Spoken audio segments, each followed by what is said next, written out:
If you like audiobooks or audio shows, check out a free trial of Audible. Just click the link in the description.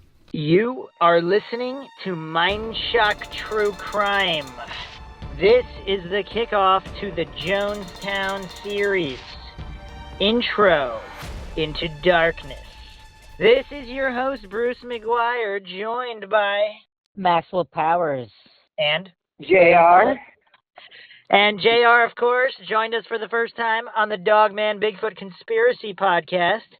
We still haven't narrowed down which exact government agency he has worked for or still works for, but yeah, he's lending us some vast knowledge and resources from his background. Do you have any questions for JR, Maxwell, before we start? Yeah, what the fuck is Jonestown? Okay, well, Jonestown was a settlement created by Jim Jones, who is, a preacher who originated in Indiana and then moved to Ukiah, California, and then moved to Los Angeles. And he moved over 900 people to Jonestown in 1974, between 1974 and 1975. They all killed themselves in what they called revolutionary suicide. However, there's varying degrees of accuracy within that statement, because he also killed a United States senator, as well as several media people, and injured countless other people that weren't supposed to survive but did. All right, so before we kind of deep dive into this in typical Mind Shock fashion, exploring every avenue and every theory, can you kind of just break down the mainstream viewpoint? Because I think a lot of people just think it was a simple suicide, like mass brainwashing and suicide, but there's definitely more than meets the eye into this case, JR, and can you kind of give just summarize your take on it? And also, I'm not sure if you can tell us exactly how you know what you know about it, but from our brief conversation, you seem to know some details that no one else knows, so how is that? Well, first of all, I actually worked directly with government officials that were boots on the ground. But before we get into that specifically, let me just say that there are a lot of different topics that you probably want to talk to me about on MindShock. And Jonestown is one of those topics that I'm very candid with. Was the government involved with Jonestown? And I will give a resounding yes, because they were. A lot of people, especially, just like reading from Time Magazine, the Cult of Death, various other, things that were on the media to this day. They still have tributes every X number of years online. They have followers that survive. They have the family members that bandstand that the government was not involved with this, that it was just strictly Jones. However, it was clearly a government-based operation. This suicide occurred on, land that was utilized for the CIA Project Angola. It was financed by the government. Jones was a representative that was trained by government, very high-level government officials that were involved with very, very covert operations. And in addition to that, and we'll get into this within depth in other videos, one of the most striking aspects of Jonestown is that they never had to declare anything. They flew in plane after plane after plane of people, goods, and there was no tariff. There was no any kind of inspection. You go to the airport, you have to fucking strip down practically naked. Like my wife, they want to strip down our kid to whatever. And, because they're afraid we're going to take a can opener on the plane. Jonestown was able to fly in drugs that could kill almost 200,000 people, but there was only 900 people living there, and they encumbered no government interaction whatsoever. And keep in mind that Jonestown was within a communist country at that particular point in time. So, yes, there's a lot of things that are shady, and there's a lot of things that, I won't talk about, but Jonestown is not one of them. It's a cut and dry government project that occurred. And, a lot of Americans paid the price, unfortunately. So, Maxwell, you really never heard of Jonestown, like the most famous cult mass suicide or alleged mass suicide in history? No, well, I've seen images on TV, but I always mixed it up with that dude from what's his name? He's another cult leader. From Waco? Yeah, that guy. Yeah, yeah, the Waco incident. Yeah, no, you're referring to David Koresh. Yeah, Yeah. that's another governmental blunder. Which I mean, like, there's a lot of question whether or not they shot first or the ATF shot first, or but a lot of government people. You gave me some very interesting information about Waco as well. We're gonna have to have a parallel podcast series with that. So Maxwell you can compare notes with Maxwell. I know he's got a lot of details and a lot of things that he can keep straight all the time. Yeah. So you kind of dropped quite a few bombshells there just even a second ago, referring to Jonestown. You refer to it as a government operation. What exactly do you mean by that? Well, I mean that it was actually funded directly by the federal government. It's interesting. Within the 900 people that lived at Jonestown, it was actually a little bit more than that. There was a substantial amount of people there that were actually at the poverty line when they were flown to Guyana and were on Social Security. Jones received over $20 million a month within Social Security payments alone from his followers that signed over their Social Security payments to the People's Temple, which was the organization that ran this agricultural project, supposedly. I don't know about you, but I mean, I try to skip one line of my taxes, and the next thing you know, the big G is all over me, and I work for them, or like have worked for them, or still do work for them, whatever the way you want to, wrap it around your podcast there. But at the end of the day, I mean, we cheat on our taxes a little bit, and the government's all over us. This man was receiving almost $20 million a month in payments that were not directed to him, and there was no repercussion. What do you think so far, Maxwell? It's interesting. I was looking at some images online, and it looks like a big project. I see like houses built. This is crazy. 900 people. So yeah, you never heard of Jonestown? I've heard it mentioned once or twice, maybe, but I never really. What year was this? It was November 18th, 1978. From what I understand, it started out as a physical rainforest, and to this day, you can go there. It has regrown as a physical rainforest. There are very few things that remain. One of them is one of the barrels that contained the cyanide that the people supposedly drank, even though they were riddled with syringe marks and gunshot wounds. The government never performed any autopsies, because they felt it was not necessary. Let's do a quick compare and contrast with Wikipedia and the public knowledge and then information that you have, JR. So the total is 918 people who died in the settlement. And yes. Yeah. Yes, and unfortunately, originally, the body count was something like 400, and then it moved to 600, and it moved to 800. A lot of people think that that's because bodies were stacked on top of bodies, stacked on top of bodies. I mean, I don't know how well those people know math, but I mean, if you've ever been handed that little plastic thing that, is like, 1, 2, 3, 4, 5, 6, 7, 8, 9, 10 in a row, and then they show you the 100 that's like that little square. I don't know how they went from 400 to 900 because those people were stacked that way.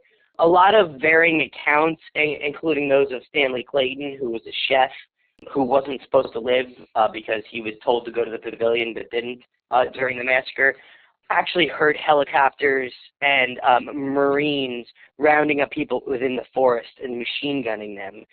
So, I mean, I believe that those body counts were engineered in the beginning. Well, we'll we'll go over that in complete depth in a future podcast. We're going to go over every aspect of this case and really try to get definitive closure on the events, what led up to the events, and how exactly they transpired, and then the aftermath afterwards. I know just from the media coverage, a lot of the things you're talking about are kind of kept hush-hush because there've supposedly been quite a few people, I don't know how many survivors, but people who have written, I think even more than one book on the Jonestown massacre saying exactly similar things to what you're saying, but it's never in the mainstream. Why do you think that is? Yes, and the reason why is because a lot of those people, they're either family members or they're actual survivors.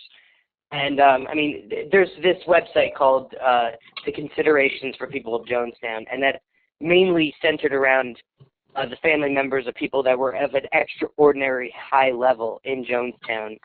And as a result, they actually downplay. In fact, we'll send, I can give you the link. There's actually an article that tries to explain how the CIA was not involved. Yeah, I think I've actually read that. It was very flimsy. Yeah, it's very interesting. They try to downplay it as Jones was just mentally ill. I understand that you want to break the podcast, but let's just put this into perspective. They had enough drugs in Jonestown to kill the population of the entire population of Georgetown, which was a town next to Jonestown, it's comprised of almost 200,000 people at that time. They found 11,000 shots of Thorazine in one tiny footlocker alone. So, yeah, there's definitely some sort of conspiracy there because the Thorazine never passed customs. So, it was just imported without any, so.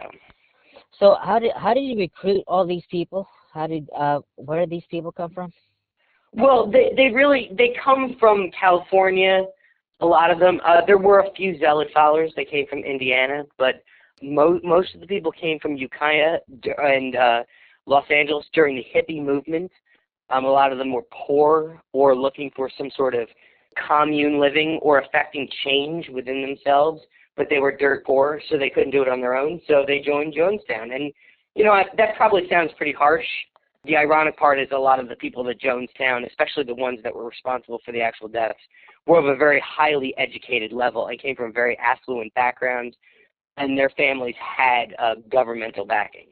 So just as a quick aside, I always come up with so many questions for you because you seem to have quite a lot of information.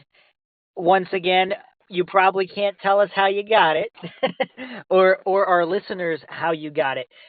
But what's your take on government-funded operations like this? Was it an experiment to see, what was exactly the point of this experiment, and how often did the government do it? Was Waco one as well, or Heaven's Gate?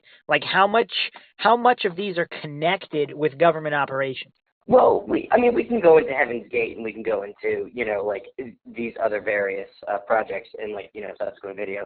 I will say that a lot of people equate Jonestown with the MK Ultra project, and even though that it is considered, they definitely were fed mind-controlled drugs on a regular basis and forced to do hard labor for no reason. I personally, and, some of the people that I've worked with have, this is derived from people that I've directly worked with, even though it's my personal opinion. The reason why this happened was this was during the Cold War. A lot of people forget about the Cold War. A lot of people forget about, our interactions with the Russians. I believe that the CIA and higher upper level government organizations beyond the CIA that are controlling various entities were attempting to create a commune that would blend in with Russia.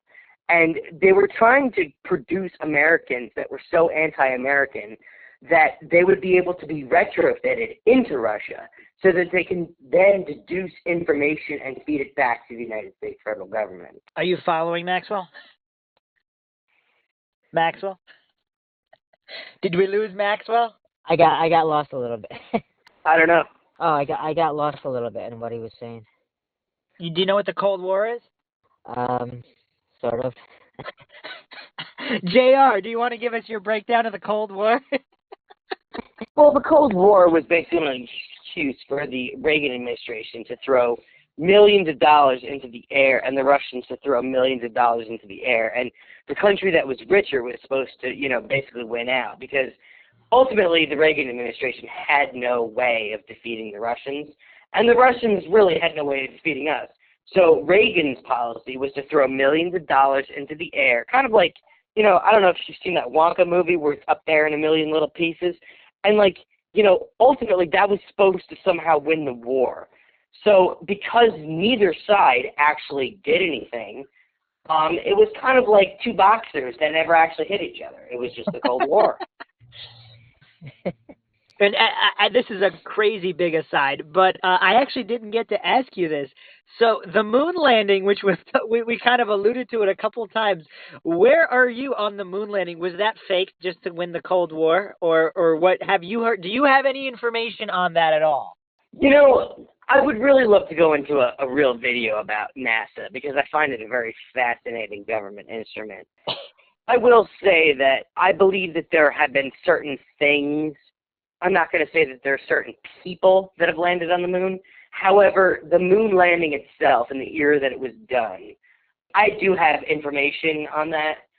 I'd like to kind of spread that across separate incident Oh, other boo! than You're Jonestown. not gonna tell us, Maxwell. Where are you on that one? Do you think they went? Do you think anybody landed on the moon? I'm not sure, but I've heard some things that were interesting.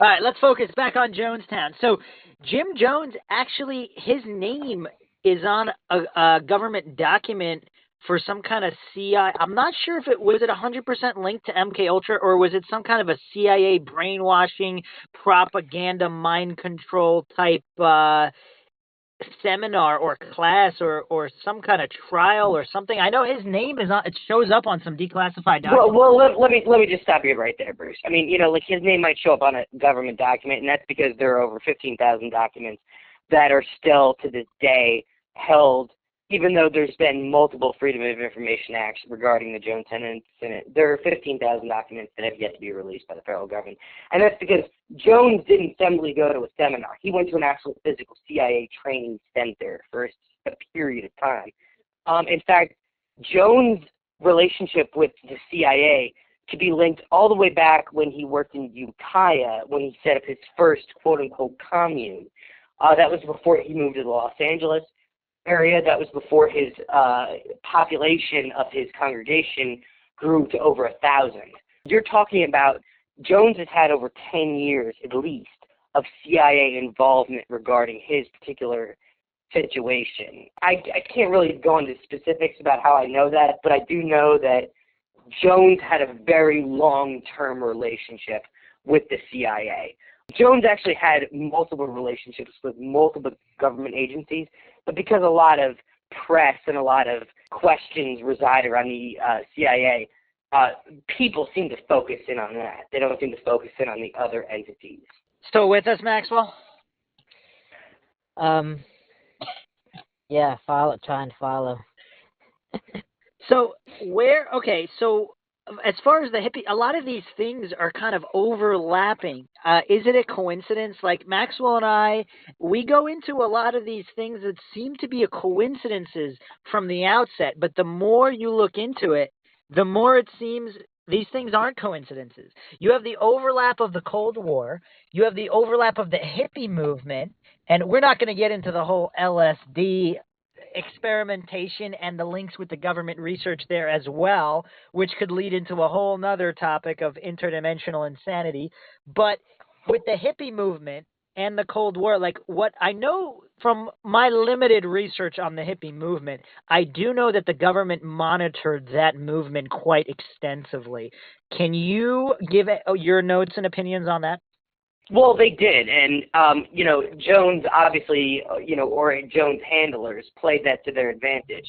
During Jonestown, there was actually a radio that played 24 hours a day over a loudspeaker that re-educated people on particular events that were happening at the time, which was the assassination of Martin Luther King, Malcolm X, Medgar Evers, various other individuals that, were anti-government or for change.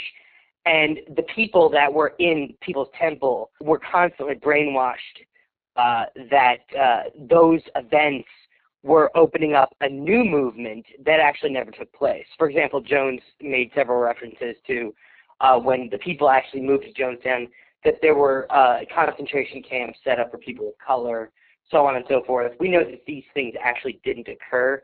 However, they were played upon to expand, obviously with the inclusion of psychotropic drugs, to move his efforts or his handler's efforts forward.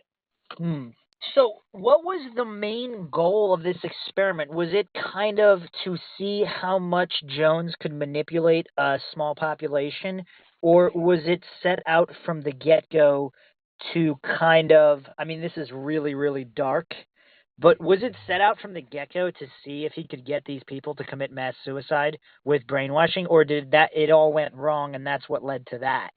Well, I mean, like, and that's an interesting question because there's actually a prevailing theory that like these individuals committed suicide, and some of them probably did because in Jonestown the children were actually euthanized first in front of the adults, in their presence, your own children being euthanized in front of you. So if that occurs, then you're more apt to die with them. However, there are certain circumstances, for example, again, the belief that they were used as pawns in order to integrate within Russia. There's also, experimentation here. We're giving people mass drugs every single day. There was more medical personnel in Jonestown than any other type of personnel. There was actually a doctor for every person that was in Jonestown on site. And keep in mind that the people that actually expressed this information in federal government documents ended up dead in the desert. But we'll get into that later. What was the promise made to the people who did commit suicide, and how many of those committed suicide versus the ones had bullets through them? Well, I mean, again, like we can like get into like specifics later on in terms of the actual body counts. I will say that the people were promised the land of milk and honey. They were promised a society that was free of racism, sexism, ageism, any type of monetary situation. Everyone lived equally, which is the basis of communism.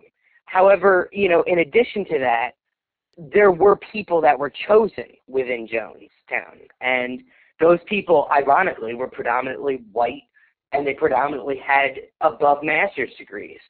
And those are the people to this day that reject the idea that the government was involved. Well, okay, so that was a promise made to be in the town. But what was the promise made to the suicide people? The promise made to the individuals that committed suicide was that they were simply passing over to another plane. Because at that point, and we haven't really discussed this, a U.S. congressman by the name of Leo Ryan actually went to investigate this because there were a lot of relatives who were very upset. There's one individual who took his 7 children and moved to Guyana and left his spouse behind. As a result, there were very upset people in the United States. So a congressional committee was created in order to determine whether or not these people were being held against their will. This congressman was shot, Leo Ryan was shot on the airstrip. His secretary, Jackie Spear, was shot in the 7 times, once point blank in the head, and actually ended up living. Although she's not retarded or anything, but she has been disfigured as a result of that. There were also other people. John Ritterman was shot. There's several people that were shot. There was a CBS cameraman that was killed. There were several people that wanted to leave that expressed to the congressman that they wanted to leave. And those people were euthanized. What happened was, after that occurred, the same day, Jones turned to his followers and said that the United States government would not allow a United States congressman to be shot, and that they were going to come in and they were going to fucking kill them, and kill them very badly. And as a result, we need to commit revolutionary suicide to protest the act of the government doing this to us. So the reason why supposedly they drank the poison was because they were protesting the act of the United States of America trying to impose themselves on them. And they were promised a better life in heaven. So I'm guessing you would not have went along with that, Maxwell? Nah, I'm good here. So, okay, Maxwell and I also discuss various elements of the occult and government conspiracy. I've seen theories, and there's a whole bunch of theories around Jonestown, and obviously we're going to discuss all of them in a dedicated podcast. But just as an overview, JR, are you familiar with the theories that Jonestown was an entire mass sacrifice for demonic worship? I haven't necessarily delved into that, and I don't necessarily know anything about it being a mass sacrifice for demonic worship, mainly because I cling to what I was told by government officials that were on the ground at that time. And based on people, for example, Dwyer, who was a CIA agent who peeled off the last second before the congressman was shot, leads me to believe that this truly was a government conspiracy. Again, I've made it clear in my previous video that I'm not necessarily willing to talk about certain conspiracies or divulge certain information. But in this case, I really truly believe that this was a magic bullet type situation that should be examined by the American people, because they're being fed the Kool-Aid on TV every fucking year. Yeah, it's always a suspect. It's always a suspect story. How often do you think the government does tell the truth about mass killings or mass suicides or any kind of huge situation? Have you, in the cases that you've looked at, documents that you've looked over, or just people that you've talked to that may have known other people that were involved, how often does the government tell the truth, or mostly the truth in these situations? Well, I think it's twofold. I think that the government sometimes just flat out lies, and then I think that the government softens the blow. I think in certain situations like war, the government can't overtly lie, but they can soften the blow. For example, we can pretend that all these poor Marines that were in the front lines didn't die, but then the body counts come out and they did. I think that there are certain elected officials, which are normally the ones that are put in front of the microphone, that say a lot of things because ultimately they want to be reelected. I will say that the government doesn't necessarily want to disclose that they're involved in covert operations ever, and especially not covert operations that were unnecessary. Like, I think the real question here was Jonestown even necessary?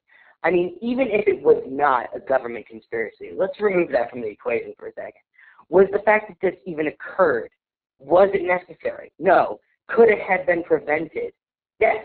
Why? Because there's legislation that was already in place before it happened that would have prevented the mass migration of over 900 people moving. And it wasn't. So what would have been to stop them from moving to Jonestown, though? If it was like a legitimate group and not some kind of funded cult for whatever purposes, which you didn't quite answer that question, by the way.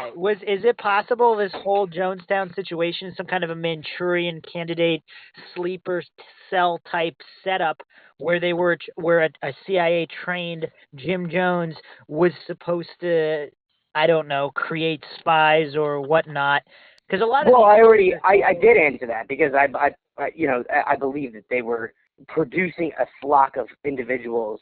Because what we didn't cover, and I probably should have clarified this myself, was that Jones constantly told his following that they could flee to Russia as a last defense, instead of dying at the hands of the United States government, and instead of dying as, within revolutionary suicide, that they could move to Russia and then they would be free. And I believe that the government was trying to produce a flock of individuals that would move to Russia, but still hold to United States values that were brainwashed, so that information regarding that part of the world could be relayed back to the CIA and various other organizations. That's very interesting. What do you think about that, Maxwell? Very interesting. Anything further?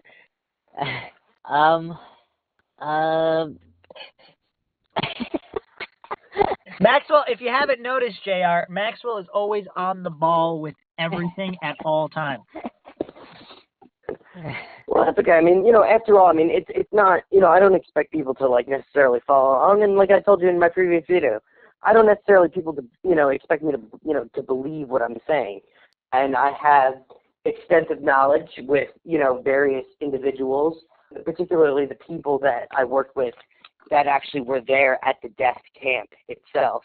And, there's a lot of varying accounts, a lot of which were never really publicized. And the ones that, did decide to go on the radio and say certain things at that particular time in history, they ended up in the desert. And, we can cover, the particular instances of those people later on if you want. No, I just had one more point I wanted to make about this whole thing. So basically, it was a government op went wrong. Technically, exactly what caused it to become?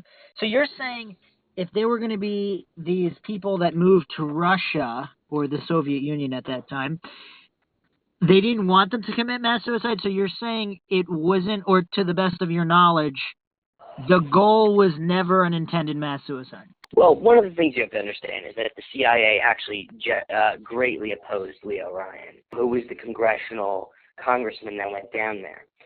So at that particular time, once he's euthanized, you have a dilemma within, the bubble that was controlling the situation. Do we simply just pretend like Leo Ryan wasn't murdered, who was an elected official, who, by the way, was very, very popular at that particular point in time? Or do we simply terminate the program? And from there, people say all the time, oh, well, they terminated the program, but there were actually graduates of the program. The graduates of the program to this day declare that the CIA didn't have any involvement and try to downplay what occurred in Jonestown. There are several instances. I mean, for example, Tim Carter at the time, he was presented a case of a suitcase full of money from Jones in the order of almost $8 million and was told to fly to Russia and give it to him. He didn't do that. He returned to Jonestown thinking that this was all a big joke. Well, guess what? It wasn't. His wife and baby were executed in the process. So, there's a lot of things that are shady. The fact that this is one of the greatest tragedies of modern time. Basically, it's so dark. I actually avoided researching it for quite some time because it's so terrible and dark. But then when all of these coincidences and overlapping connections, like with Jim Jones, the CIA, MK Ultra, a lot of these things are happening at the same time, and you probably don't want to say right now, but were some of these other cults and some lesser known cults, were they all part of some kind of a government program, or were some of them legitimately independent and others were part of the program? I know the CIA also possibly infiltrated the ones that weren't set up as a program, or if you could speak on that, is there anything you could say about that? some were and some weren't. I mean, we can go into greater detail in another video. What I will say with Jonestown is that it was. And the reason why the public should know that, and you should know that, and everyone should know that, is because Jonestown kept meticulous records. They were almost, in effect, almost like the Nazis. I mean, I hate to say it that way, but they were. They audio taped almost every single meeting that they had. There are actually multiple accounts, and, I can get you that particular information because they're a matter of public record, of where Jones is actually telling CIA operatives to get stuff out of there during the actual execution process. Yeah, I remember this was leaked on some famous documentary, wasn't it? I mean, there might be. I mean, I don't really, I'm not big into, whatever the History Channel or whatever, the military channel. I don't really watch those particular things, but it wouldn't surprise me if they weren't, because it's a matter of public record, and there are actual people and actual names and actual pictures and actual faces that are put to the statements that he's making while that's actually going down in Jonestown. And for whatever reason, the government, which I'm very surprised because I've been involved in a lot of different projects, and the very first thing that happens is things get put in a shredder or incinerated. And in this particular case, they weren't. So it's interesting that these things were left, flapping in the wind. However, there was a lot going on at that particular, like you said before, there was a lot of events that were occurring at that particular point in time, and perhaps they were just sloppy. So what do you think, Maxwell? Are you surprised at any of this? Well, I just kind of first learned about it today, so. And what does that tell you, JR? Are you surprised that people in the U.S. that don't even know about Jonestown, regardless of whether they know that there might have been some kind of government conspiracy behind it, the fact that Maxwell never even heard of it, what does that tell you? Actually, honestly, it's not surprising to me, because truth falls to legend, legend falls to myth. To be honest with you, I'm actually glad that Maxwell doesn't know anything about it, because even though he wasn't able to necessarily, ask me pointed questions like you were, the fact that he wasn't exposed to the bullshit and the fakery that occurs, it's it points to his credibility, to me personally, as U.S. citizen. Because at least he's not asking me questions like, well, I heard that they all do this, or I heard that they all do that. At least he's like telling me that, hey, I don't know anything about this. That's a good thing, because, it's at least like what he does know is based on fact, and it's not based on a bunch of trickery and bullshit that, the media tries to spin, which is owned by the United States federal government. Oh, that's a topic for another podcast. But so that was the quick rundown on Jonestown, and you dropped a lot of info that I think a lot of people don't know about. And people have heard, there have been sprinkles of this truth for decades now. Even in the early 90s, I remember first hearing about some of this, and there were books written. Also, there's a couple of books that go over some of this information, and some of them were just laughed off, but you're saying there's definitely something to it, and we'll go over all of these aspects through the Jonestown series, and then we'll also go over some of the other cults, and hopefully, JR, you'll join us for some of our other true crime podcasts that we will be tackling. Currently, we're doing the Stephen Avery case. I don't know if you've been following that one, and then also Maura Murray and a couple other ones. I would love to actually have you on the Elisa Lam one to see what your thoughts are regarding LAPD procedure as well as the paranormal aspects of that case. Well, I'd be happy to. Okay, awesome. Well, thanks again for joining us for another episode of MindShock True Crime.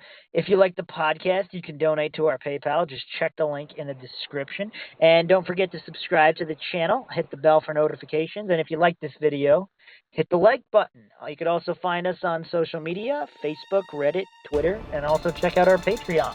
This is Bruce McGuire signing off. And Maxwell Powers. And JR tapping out. We'll see you guys next time.